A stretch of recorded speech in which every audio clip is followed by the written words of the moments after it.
घोर अत्याचार आहे माझ्यावर. एवढंच आहे ना. आमचे नवरदेव आणि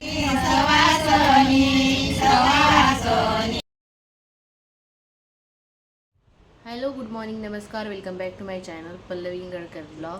तर आता मी बसलेला आहो आणि तुम्हाला सांगते मी पहिले सर्वात आधी आपल्या चॅनलला नवीन कोणी असाल तर सबस्क्राईब करून द्या आणि व्हिडिओ शेवटपर्यंत एन्जॉय करा.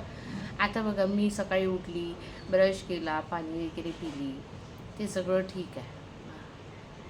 इकडे बघा, मस्त एकटं एकटं चहा बिस्किट खाणे सुरू आहे, पण मला बिलकुल एका शब्दाने म्हणत नाही आहे का पल्लवी तू चहा बिस्किट खाते का ग, किंवा दूध बिस्किट खाते का ग. असं असते, अशी असते जाऊ, बघा बघा बघा, मग काही खरं नाही आहे. माहित आहे जाऊ सांगली नसते. मग पा बघा, आता माझ्या सासू नंतरचा याचाच नंबर लागन ना. लागन तेव्हा बाई घे मा. हाय सध्या सासू विचारासाठी नाही, पण आपण या बाबतीत नशिबानं, आपल्याला आहे तर भेटते, सासूबाई देते आपल्याला, आहे का नाही. सकाळी ब्रश केला, पाणी पिले, माझ्या जाऊन मला हे विचारलं ना, म्हणते चहा. सासू यांची सध्या जिवंत. आई मला चहा पाहिजे. पाणी टाकतो जे तुम्ही एवढा ना. आमची आई तर माहिती नाही न, सकाळी उठल्यापासून जे नळाच्या ह्याच्या त्याच्या मागे लागून जाते, आणि थोडंसं काही दुखत असताना 5 मिनटं अगोदर जरी सांगन की त्या माझं हे दुखून राहिलं, ते दुखून राहिलं, आणि नळ जर का आले ना, ते दुखणं कुठून फुर्र असं उडून जाते, माहिती नाही पडत. बरोबर पाणी भरायला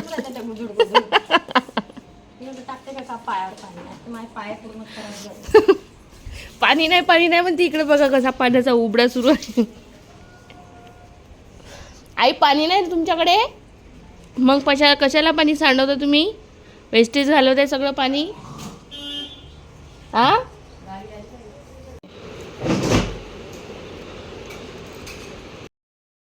ते सगळं काही झालेलं आहे आणि आज ऊन खूप कमी आहे, आभाळ आलेला आहे, आणि मला तर वाटते जागोजागी पाऊस पण पडणं चालू झालेला आहे भरपूर ठिकाणी.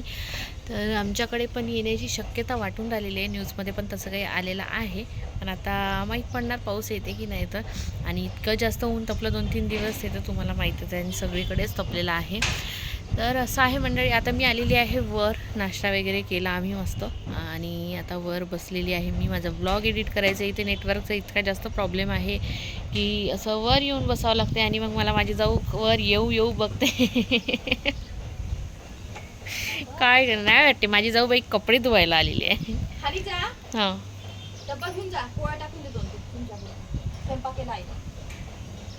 राव कोण नाही दिला, घेऊन जा केला तर आता तिकडून मशीन आम्हाला जेवायला नाही. मग नाही तर का दिलं नाही, वर म्हणणारच आहे देत नाही बाबू. इथं पाठ्यवर पडलं मी.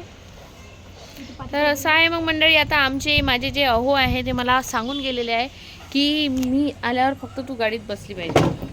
आणि तुझा ड्रेस तर तिथंच आहे बाथरूम मध्ये. झाली तुझी पॅकिंग सर्व? कोणचा? माझा ना खालचा. हो, तो राहिला पॅक करायचा. असं आहे, चला मग आता मी माझी पॅकिंग करून घेते, एक सामान व्यवस्थित ठेवून देते, कारण पुन्हा काही यायचं नाही आहे इथे. येऊच नको तू. बघा मंडळी, घोर अत्याचार आहे माझ्यावर. एवढंच आहे ना. जाऊ द्या, आता नशिबाला आले, भोगावे लागेल काहीतरी असं. भोगायला लागणार. चला आता मी मस्त वाढले, आता छान हे झाले आता झाडं. हे बघा आमची इकडली पण काय म्हणते नर्सरी, अजून झाडं लावायचं. झाडांशिवाय घर चांगलं दिसत आहे की नाही.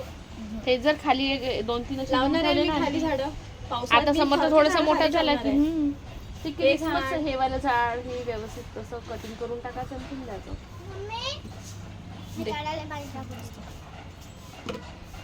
तसं आहे. चला मग भेटते तुम्हाला थोड्याच वेळात. तर मी आंघोळ वगैरे केली आणि पटकन स्वयंपाकाला लागली, कारण की मला माहीतच नव्हतं की ताईंना 3 ते 4 दिवसासाठी हॉस्पिटलाइज व्हायचं आहे म्हणून. कारण की त्यांना थायरॉईडची गाठ आहे, तर ती काढायची आहे. लाईक लेझर ऑपरेशन असल्यासारखं आहे. तर त्याच्यासाठी त्यांना 2 ते 3 दिवसा अगोदरच ॲडमिट व्हायचं होतं आणि तो दिवस होता आजचा. आणि मला माहीतच नाही, मला वाटलं आज जाणार त्या आणि पुन्हा परत येणार, तर म्हणून त्यासाठी इथे गडबडीने मग मी आंघोळ वगैरे केली आणि पोळ्या टाकायला बसली. बाकी स्वयंपाक तर आईंनी करून ठेवला. त्यांनी आंघोळ झाल्याबरोबर पहिले भाजी वगैरे फोडणी देऊन दिली, वरण भाताचा कुकर लावून दिला आणि त्यानंतर मग फक्त पोळ्या टाकायच्या होत्या.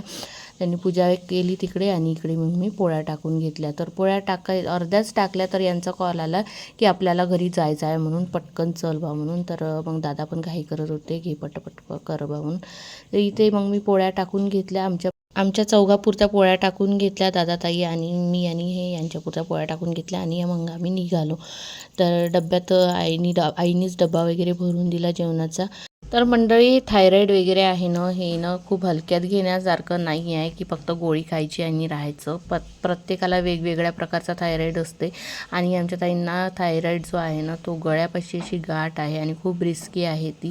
तर त्याचंच मग आता लवकरात लवकर इलाज करायचा म्हणून मग ते ऑपरेशन म्हणून एक ठरवलं. तर आता ते आहे, उद्या परवा वगैरे राहील. सुरुवातीला याच्याकडे ना लक्षच देण्यात आलं नाही आणि असं बऱ्याचदा सगळ्यांचं होत असते की लक्षच नाही जात आणि मग आपण त्याला असेल काही पण करता करता ते मोठं होऊन जाते आणि काही होत नाही करत आपण ते तसंच राहतो आणि जेव्हा मोठं होते तेव्हा मग त्याकडे लक्ष देण्यात येते. पण त्यांनी हा डिसिजन लवकर घेऊन घेतला, ते बरं झालं. कारण की गळ्यापाशी जी गाठ येते ना, ती खूप मोठी असते. माझी एक मावशी आहे, तिला पण झालं होतं असं. तर तिची गळ्याची गाठ जी आहे ती खूप मोठी होती आणि त्याचा खूप जास्त त्रास असतो. तर असं आहे थायरॉईडचं. आणि स्त्रियांना खूप जास्त प्रमाण असतं थायरॉईडचं, खूप जास्त प्रमाण असतं स्त्रियांमध्ये. हार्मोनल चेंजेसमुळेच हा प्रकार जो आहे तो होतो आणि मला तर वाटते जास्तीत जास्त एक डिलिव्हरी झाल्याच्या नंतर हे जे आहे थायरॉईड वगैरे किंवा कोणचंही काही सुरू होऊन जातं. स्त्रियांच्या मागे दुखणं चालू झालं की झालं. तर मंडळी, आली मी मगाशीच वर्धेवरून आणि इतकी घाई करत होते ना हे, तर मला लगेच यावं लागलं ना, व्हिडिओ करू शकते ना काही. तर आईनी जेवणाचा डब्बा सुद्धा दिला आमच्या सोबत. आलू वांग्याची भाजी केली होती, वरण भात, पोळ्या थोड्या कमी झाल्या त्या, कारण की घाई करत होते ना हे, थांबायची बिलकुल 5 मिनिटं थांबायची सुद्धा फुरसत नव्हती. तर त्याच्यामुळे मग पोळ्या ज्या आहेत त्या काही मी घरी आल्यानंतर टाकल्या. पोळ्या टाकून झाल्या आणि आता बसले मी जेवण करायसाठी. बघा, जेवणच करत आहे. तर थोड्याच वेळात आता जेवण झालं की थोड्याच वेळात मला तयारी करायची आहे माझ्या मामीकडे जायची, कारण की तिथे आहे लग्न काही दिवसांनी. तर आज आहे वर्ण घालणं म्हणते त्याला, तर माहीत नाही बाकी कुठे काय म्हणतात तर, आणि तुमच्याकडे काय म्हणतात ते कमेंट्स करून सांगाल नक्कीच. चला मग आता साडी वगैरे घालून जावं लागेल तिथं. तर साडी आता कोणची घालाव ते प्रश्न पडलेला आहे. आता बघणार कपाटात कोणची साडी आहे कोणची नाही. अशी हलकी पलकी म्हटली पाहिजे, कारण कसं हलकी पलकी साडी घातली म्हणजे दिवसभर आपण वावरू शकतो. उन्हाळ्याच्या दिवसात साडी घालून मिरवणं म्हणजे थोडंसं हेच आहे. तर उद्या काल पण तसंच मी थोडा वेळ साडी घातली आणि मग नंतर चेंज करून घेतली, कारण की एक तर तिथे दिवसभर कंटिन्यू कूलर चालू नाही राहत पाण्याच्या कमतरतेमुळे, आणि त्यातल्या त्यात एवढ्या गरमीच्या ह्याच्यात म्हटलं की खूप जास्त, आणि गरम खूप जास्त होते तिथे. आपल्या इथल्यापेक्षा क्वार्टरच्या इथच्यापेक्षा तिकडे खूप जास्त गरम होते. तर असं आहे. चला मग आता जेवते मी आणि मग नंतर तयारी करते तिकडे जायसाठी, आणि तुमच्यासोबत पण शेअर करणार काय काय असते काय काय नाही वर्ण घालणं म्हणजे. कारण आतापर्यंतचे जे लग्न झालेले आहे ते तर शेअर केलेलंच आहे, पण आता तुमच्यासोबत डिटेलमध्ये मी शेअर करणार. तर चला मग म्हणजे भेटते थोड्याच वेळात. तर मला कालच मामींचा कॉल आला की उद्या आपल्याकडे वर्ण घालणं आहे म्हणून. आता 5-6 दिवसच राहिलेले आहे त्याच्या लग्नासाठी. तर 27 तारखेपासून त्याच्या लग्नाच्या कार्यक्रमांना सुरुवात होऊन जाईल. तर मग आताच ते वर्ण वगैरे घालणं आहे. तर आता त्याच्यासाठी मी इथे तयार होत आहे. मी साडी वगैरे पाहिली कोणची घालू, मग मला ही बरी वाटली. ही जी साडी आहे मी खूप जास्त घालत असते, कारण की एकतर दिसायला खूप छान दिसते आणि त्यात हलकी पलकी मस्त आहे. काही असं म्हणजे कम्फर्टेबल आहे बिलकुल. दिसायला फक्त दिसते की कॉटनची साडी आहे बा म्हणून, पण अशी जे आपण म्हणजे दिवसभर यामध्ये वावरू शकतो अशा पद्धतीची ही साडी आहे. तर चला मग मंडळी, मी झालेली आहे तयार. माझा भाऊ आलेला आहे घ्यायसाठी, त्याच्यासोबत जाणार आता गाडीमध्ये बसून. शानू,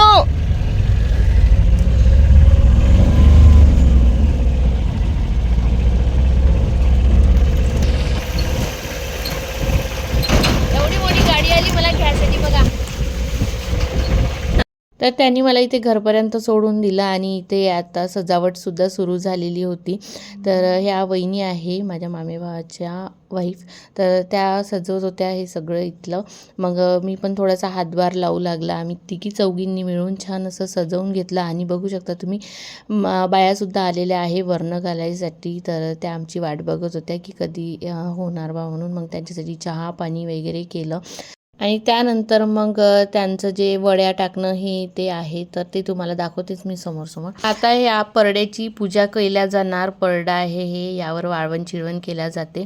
तर त्या परड्याची पूजा केल्या जाणार. त्यावर वड्या, शेवळ्या, पापड हे सगळं केल्या जाते. पापड किस्सा असं म्हटलं जाते त्याला. तर ह्या सगळ्या बायका ज्या आहे 5-6 जणी मिळून, 5 जणीचा हात तरी लागला पाहिजे या सगळ्यांना. तर याचं खूप मान्यता असतो. लग्नाच्या वेळी पापड किस्सा पाहिजे असं असते प्रत्येक पूजेमध्ये याच्यात. तर आणि हे वर्ण जे घालायचं असते ना, तर ते याच्यासाठी की लग्नाचं जे दळण वगैरे आहे हे वर्ण घातल्याशिवाय आणल्या जात नाही. तर हे जेव्हा वर्ण घालन आणि त्याच्यानंतर मग यावर दळल्या जाईल गहू ज्वारी जे काही आहे ते, त्याच्यानंतरच मग दळण आणल्या जाईल आणि सगळ्या लग्नाच्या कामांना किराणा हे ते सगळ्या गोष्टींना सुरुवात होऊन जात असते. माझी आजी आली का बुवाय? काय माई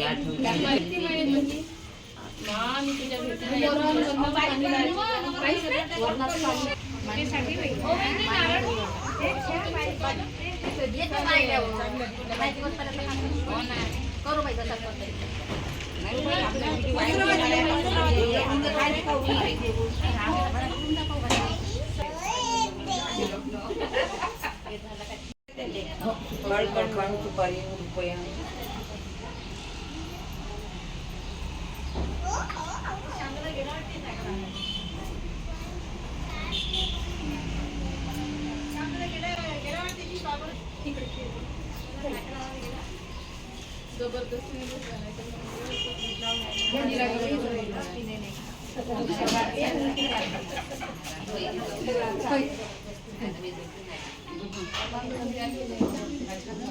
तेव्हा आळा.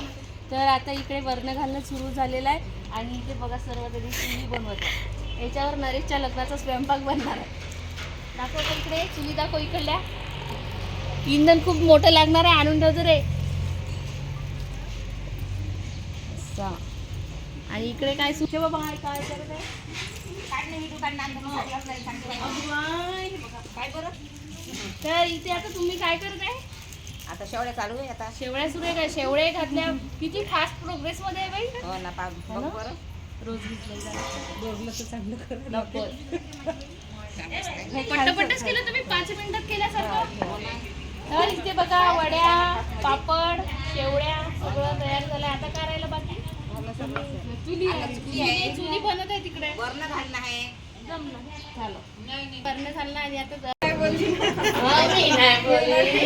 आमचे नवरदेव आणि छान त्यांना म्हटलं कुर्ता वगैरे घाला, पण ते आले आपले फॉर्मल ड्रेस. जाऊ द्या आता छान फोटोशूट वगैरे करा तुम्ही. तुमच्या लग्न कार्यास सुरुवात झालेली आहे. छान छान आशीर्वाद तुम्हाला माझ्याकडून.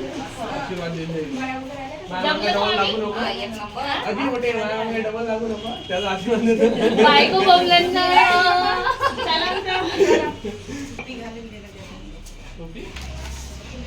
काय नरेश प्रांजलचे कुठे गेल्या?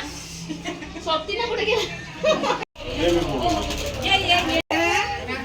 तर मंडळी आम्ही आता येते. तर मंडळी तयार आहात ना लग्नासाठी? तर हे आम्ही रील्स बनवत आहे.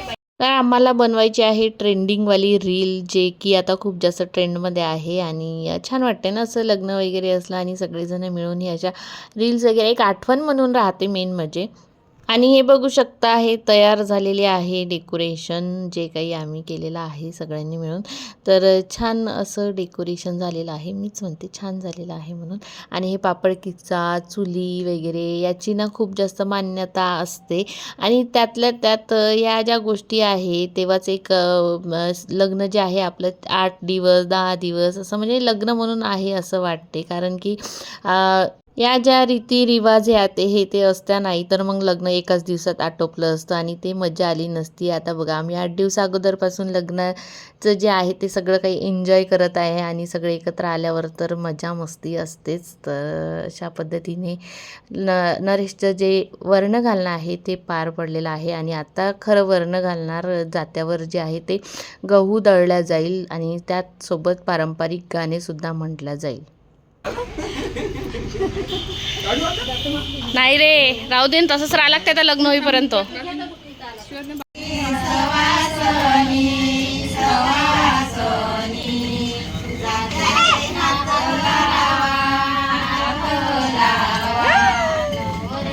थांबा धक्का नको लावू वहिनी, थांबा धक्का नको.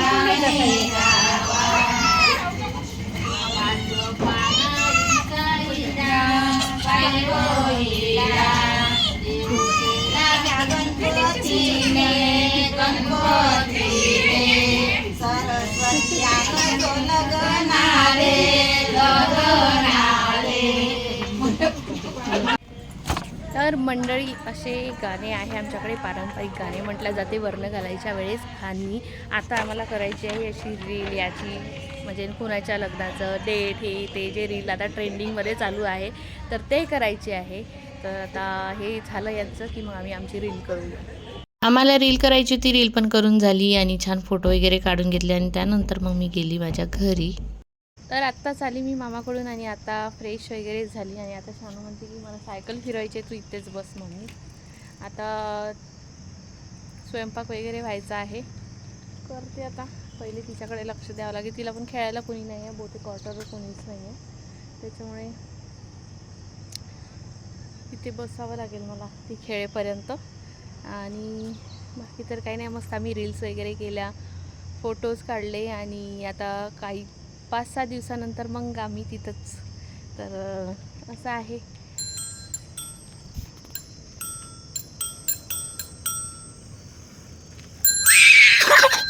तर आता 2 दिवस कसं होतं, शानूला तिकडे सगळेजण खेळायला होते, म्हणजे मुलं वगैरे, आणि सगळे आपल्या परिवारात ते सगळेजण एका ठिकाणी असलं की थोडंसं छान वाटतंच.